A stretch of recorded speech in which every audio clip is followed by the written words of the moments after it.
Je suis un peu triste aujourd'hui. Mais pourquoi? Je ne sais pas, mais je dois d'abord boire de l'eau pour mieux me sentir. L'élo, c'est la vie. L'élo, c'est la vie. On va quand même boire de l'eau. Non, en fait, ça me fait mal. C'est une tante qui vient de divorcer, là. Ah bon? Elle a laissé 2 enfants. Elle est partie. Après, elle a posé ses raisons. Ça me dérange, mais bon, je ne sais pas comment agir. Là, je pense qu'après ces trucs, je vais l'appeler. Toi, tu penses que toutes les femmes qui divorcent sont des mauvaises femmes? Oui. Toutes les femmes qui divorcent, pour toi, sont des mauvaises femmes? Toutes, en tout cas, toutes. Toutes les femmes qui divorcent sont des mauvaises femmes, parce que aucune bonne femme n'est divorcerait. Alors, en tout cas, aucune bonne femme n'est divorcerait. Non, mais c'est fort ce que vous dites. Oui. Parce que vous voulez dire que la personne qui est partie, ma tante, comme elle est partie, c'est une mauvaise femme. C'est une mauvaise épouse. Normalement, elle devrait rester, malgré tout ce qu'elle a subi. C'est une mauvaise épouse. Je vais vous expliquer, je vais vous donner des raisons. Et si son mari l'a maltraité, par exemple, et si son mari s'est comporté mal? Ben voilà. Vous dites bien, et si son mari l'a maltraité?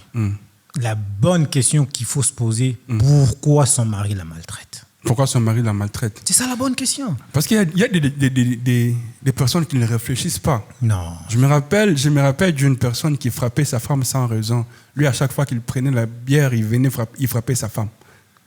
Déjà quand une femme se retrouve dans une relation où l'homme prend la bière, en fait, l'homme, c'est un ivrogne, après avoir pris la bière, il rentre à la maison pour la frapper. Mais sûrement, cette femme-là a fait un mauvais choix dès le départ. Parce que ces genres d'hommes, il y a des signes qui ne trompent pas. Non, mais un homme ne peut pas devenir ivrogne dans le mariage. Donc, non, il faut savoir. Il faut savoir qu'il y a des comportements qui font changer des personnes, qui font changer les gens. Voilà. Peut-être que la personne a subi un trauma, un événement qui s'est passé, qui l'a rendu, voilà, par exemple, ivrogne. Vous voyez? Ce sont des choses qui arrivent. Vous ne pouvez pas dire que non, la femme, elle savait dès le départ, elle savait qu'il y avait des signaux. Là, je vous prends qu'au mot. Donc, si l'homme a connu un problème ou un traumatisme qui a fait ce qu'il change, et que cette femme-là n'est pas arrivée à le changer ou à le ramener à la raison, cela veut dire que c'est une mauvaise femme. Parce qu'une bonne femme doit être à mesure de changer son homme, surmonter... Pourquoi ça doit toujours être la responsabilité de la femme? Mais pourquoi l'homme lui-même ne peut pas prendre conscience que non, je me comporte différemment, je dois changer? La Bible elle-même, elle dit une bonne femme bâtit sa maison. Donc quand tu n'arrives pas à bâtir ta maison, tu es une mauvaise femme. Si tu divorces, ça veut dire ta maison... Est-ce que vous savez que les gens qui ont écrit la Bible, ce sont des hommes? Si, mais... Voilà. Est-ce que vous avez vu une femme écrire la Bible? Non. Ils ont tenu des propos qui les privilègent, eux. Comme ils sont des hommes, ils veulent être autoritaires, ils veulent se comporter comme état de roi. Raison pour laquelle ils ont écrit ça. Non, c'est lui qui épouse une femme. Non. Mais quand on dit par exemple qu'une bonne femme bâtit sa maison, en quoi ça avantage l'homme? Voilà. Pourquoi l'homme ne doit pas bâtir aussi sa maison? Pourquoi c'est la femme qui doit bâtir la maison? Mais c'est parce que c'est sa responsabilité. L'homme, sa responsabilité est d'aller chercher à manger. Donc l'homme, on a dit tu mangeras par la sueur de ton front.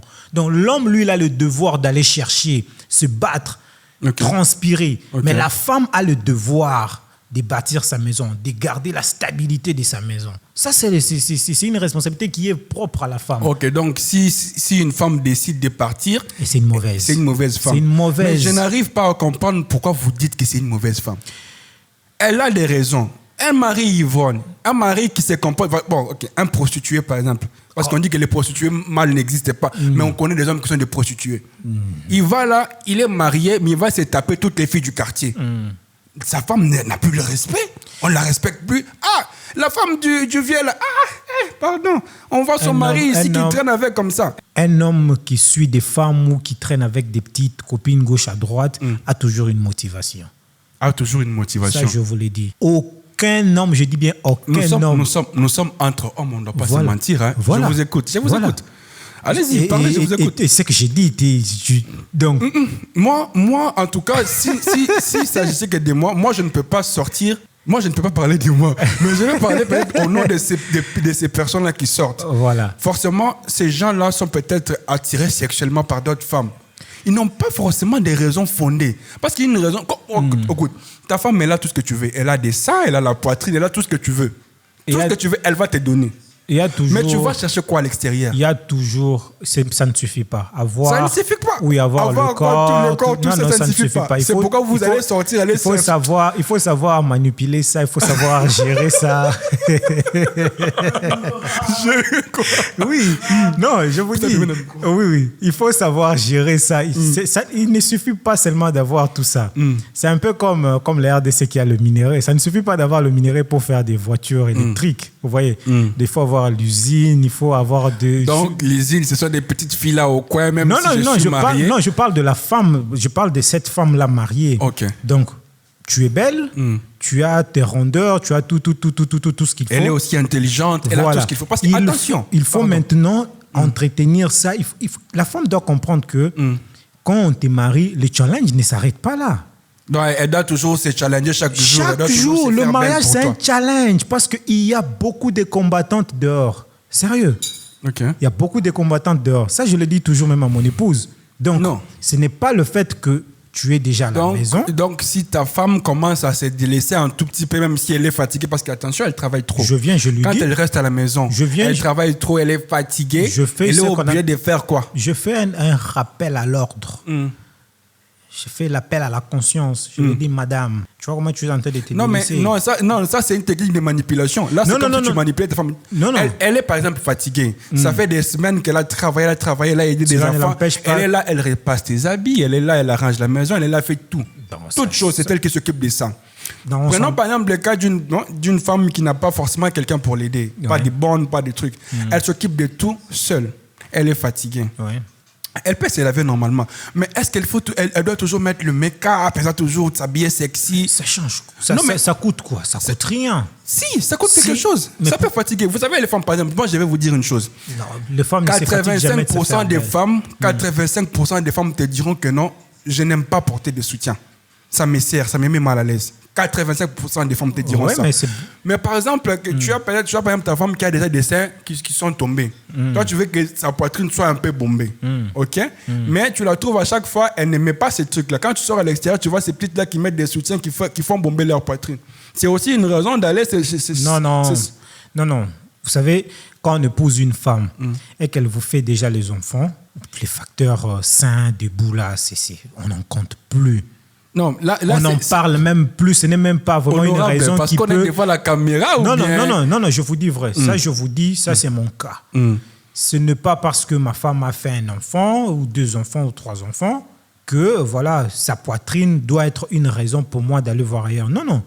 Il y a quelles sont les raisons qui poussent les hommes à aller à l'extérieur? C'est seulement de l'attirance. Une femme doit être attirante. Une femme doit occuper l'esprit de son homme. Donc, si elle ne fait pas ce genre de choses, vous allez aller voir ailleurs. Elle s'expose. Non, je n'ai pas dit que forcément, moi, par exemple, moi, je ne... Non, moi, on ne parle pas de vous personnellement. Voilà, on parle de des hommes, voilà, on parle, là, oui. Non, je parle aussi de mon expérience en passant. Oui. Je me dis seulement que non, l'homme, je parle de l'instinct animal, l'homme va toujours vers quelque chose qui l'attire. Ok. Voilà. Après, tu vas ramener la maladie à la maison. Comme elle doit rester. Ok, si par exemple, quand vous dites que non, vous allez sortir, aller chercher l'autre femme là, parce que voilà, votre femme ne vous attire plus, elle ne vous attire plus. Donc, vous allez chercher l'autre personne à la maison. Elle aussi, elle a l'obligation d'aller chercher. Non. Si maintenant c'est le contraire et que vous n'arrivez pas à la satisfaire. Non. Oui. Ça arrive. Non, vous savez, raison pour c'est quoi le cause de l'infidélité? Moi, personnellement, je me dis que les causes de l'infidélité, c'est peut-être un manque de dialogue. Un manque de dialogue. Un manque de dialogue. Okay. Parce que moi, comme je suis là, j'ai mon style de femme que j'aime. Okay. Mon épouse, quand je l'avais connue, si je vous montre les photos, et c'est qu'elle est aujourd'hui, ce n'est pas la même chose, la même personne. Ce n'est plus la même personne, ce n'est plus le même profil. Je l'ai ramené à mon style. J'ai dit à mon épouse, je veux que tu sois un peu clair. Elle a commencé à travailler sa teinture. Moi, je n'aime pas des femmes sombres. J'aime que tu sois, par exemple, tes ongles. Donc, quand ça commence seulement un peu là à partir, tu dois changer directement. C'est un challenge pour elle. Chaque jour, quand ça va, elle doit changer. Elle doit se faire des ongles. J'ai dit à mon épouse, en fait, il y a beaucoup de choses. J'ai dit à mon épouse, par exemple, quand on est à la maison, ne porte pas le pagne. Moi, mon épouse ne porte pas de pagne à la maison. Et les enfants alors?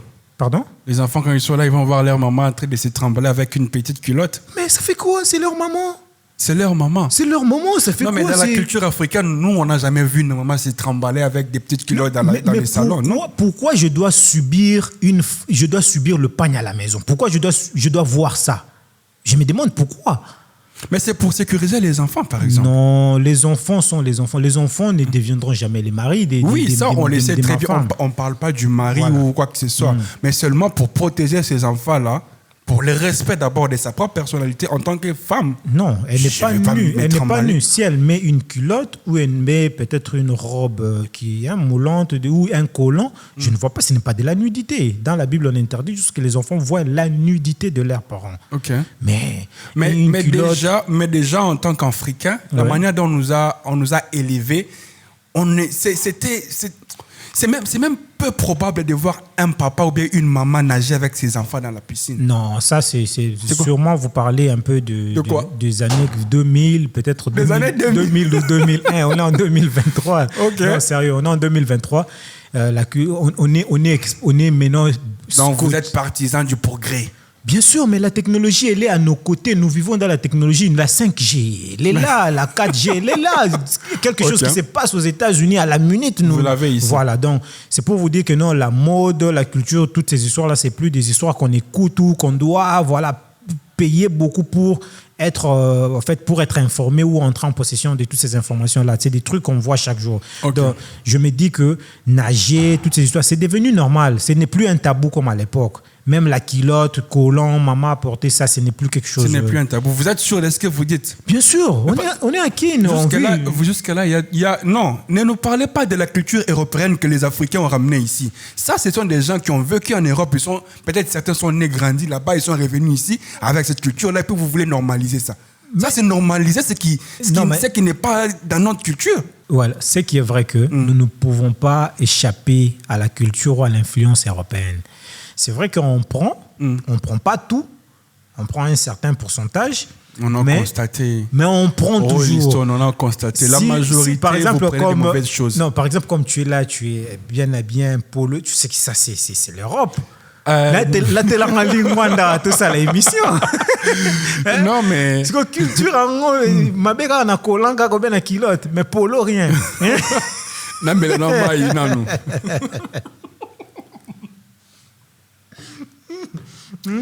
Donc pour toi, si une femme quitte la maison, voilà, à cause du trauma, à cause de la maltraitance, à cause de la femme. C'est une mauvaise femme. Une très mauvaise. Elle doit subir toutes ces choses-là. Une femme, quand elle fait un choix pour le mariage, c'est pour la vie. C'est pour la Donc vie. Même si elle risque sa vie, elle doit rester là. Non, elle doit assumer. S'il y a des faits qui ont fait à ce que peut-être qu'elle ne supporte plus son mariage, elle doit se battre pour pouvoir. Non. Pourquoi ça doit toujours être la femme qui doit se battre? Non, mais c'est elle qui veut partir. On parle du sujet d'une femme qui est partie, non? Voilà, qui a divorcé. Elle veut partir parce que l'homme ne s'est pas bien comporté. Mais pensez que toutes les femmes là vraiment qui partent, elles n'ont pas de bonnes raisons de partir. Non, on ne peut pas. Prenons l'exemple d'un homme qui a couché avec ta propre petite sœur. Ça c'est grave. Vous voyez? La femme dit, je ne veux plus de toi. Parce que ce sont des choses qui se font. Ça c'est grave, oui, mais il faut se demander pourquoi l'homme est allé chercher la petite sœur. Pourquoi l'homme? Il y a des, comme vous avez dit, il y a des prédateurs sexuels qui vont aller toucher tout ce qui bouge. Un homme qui va aller prendre la petite sœur de sa femme, ça c'est dangereux. Mais ce genre de prédateurs. S'il vous plaît, monsieur Rolliston, si maintenant cette femme-là se décide de partir parce que l'homme s'est mal comporté vis-à-vis de leur relation, cette femme-là c'est aussi une mauvaise femme. Mais non, cette femme-là plutôt. En fait. Vous voyez, moi je me dis. Vous voyez que les femmes ont eu une bonne raison de partir. Faut pas dire que toutes les femmes qui partent sont des mauvaises femmes. Non, une femme. Moi, je suis d'avis du genre que quand une femme fait un choix, elle doit assumer. Un prédateur sexuel, pendant le fiançailles, vous allez le connaître. Non, c'est des gens, on ne peut pas, on ne peut pas. En tout cas, c'est des gens, ça ne trompe jamais. Un prédateur sexuel, quand vous êtes déjà fiancé, tu le verras seulement peut-être avec tes amis déjà. Je le vois, il est très chaud. Même pas. Alors quand toi, je donne un exemple tout bête. Ok, fini. Quand toi tu assumes, tu fais un choix, tu dois assumer ton choix. Prenons par exemple un couple marié, un couple jeune. Okay. Ils étaient ensemble. Après un moment, il y a eu des difficultés. Voilà, la femme a peut-être donné naissance à un enfant. Elle ne peut plus avoir des relations intimes avec son homme. Okay. Et que la petite sœur de la femme est venue pour aider sa grande sœur. Et voilà, elle est tout le temps, voilà, comme ça, attirante et tout. Les gars, ils sautent sur l'occasion. Donc, si la petite sœur, elle est attirante, madame si la petite sœur est attirante et que madame n'est moins attirante. Il faut sauter là-bas. Non, mais vous voyez pas que c'est madame qui... Donc, si la femme ne peut pas avoir des relations intimes avec toi et que la petite sœur est attirante, toi, tu peux sauter sur l'occasion. Non, pas ça. Seulement que... Non, parce que tu viens de dire que non, si la femme n'est pas attirante et tout, comment elle ne peut pas être attirante? Non, moi, je voudrais que les responsabilités soient partagées. Ok. Cela veut dire quoi? Une femme qui expose son mari ne peut pas les condamner. Ochobota.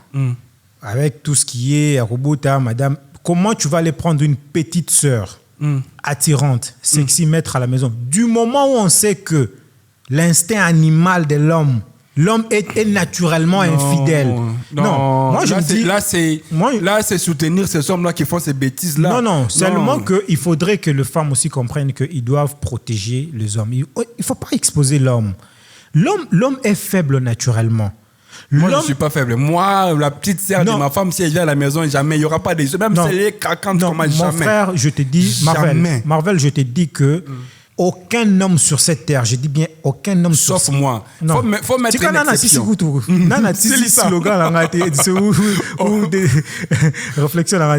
Aucun homme sur cette terre n'a jamais dit non à un appel au sexe d'une femme. Moi? Non. Moi, ma copine peut dire ça. Ma copine peut dire, j'ai fait partie... Chérie, tu m'écoutes en ce moment. Dis-moi seulement si je ne t'ai jamais dit non. Je parle du... Appelle-moi genre que... Non, il y a ceux qui disent, madame, mais madame.